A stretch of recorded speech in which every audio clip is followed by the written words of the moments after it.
Dakar accueille le symposium international sur l'agroforesterie au Sahel. C'est dans la salle de conférence du centre SIGAS de l'Université Cheikh Anta Diop de Dakar que s'est tenu ce 15 mai un important symposium scientifique sur l'agroforesterie au Sahel. Au nom du ministre de l'Environnement empêché, le directeur général du centre de suivi écologique a ouvert les travaux. Il a salué l'initiative et réaffirmé l'engagement de l'État à soutenir les solutions innovantes dans le secteur agroforestier. Le professeur Jules Bayala, représentant de l'ICRAF, a introduit la thématique centrale. Il est revenu sur l'histoire de la création de l'ICRAF au Sahel et souligné l'importance des programmes de formation pour les jeunes dans ce domaine. Pour lui, l'agroforesterie est vitale pour l'avenir du Sénégal. Le professeur Chermbo, qui est chercheur, a insisté sur la pauvreté des sols et sur le rôle structurant de l'agroforesterie dans la productivité agricole et la croissance économique du pays.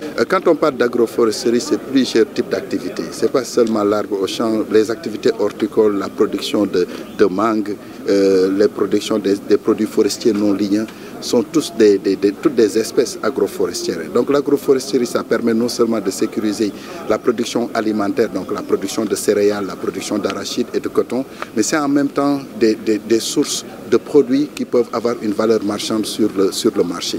L'agroforesterie, comme nos collègues l'ont montré, et tous les travaux, en fait, on a travaillé sur 3 pays, sur 7 sites différents, sur tout un réseau de parcelles, et on voit qu'elle a plusieurs propriétés essentielles. Déjà dans la conservation des sols.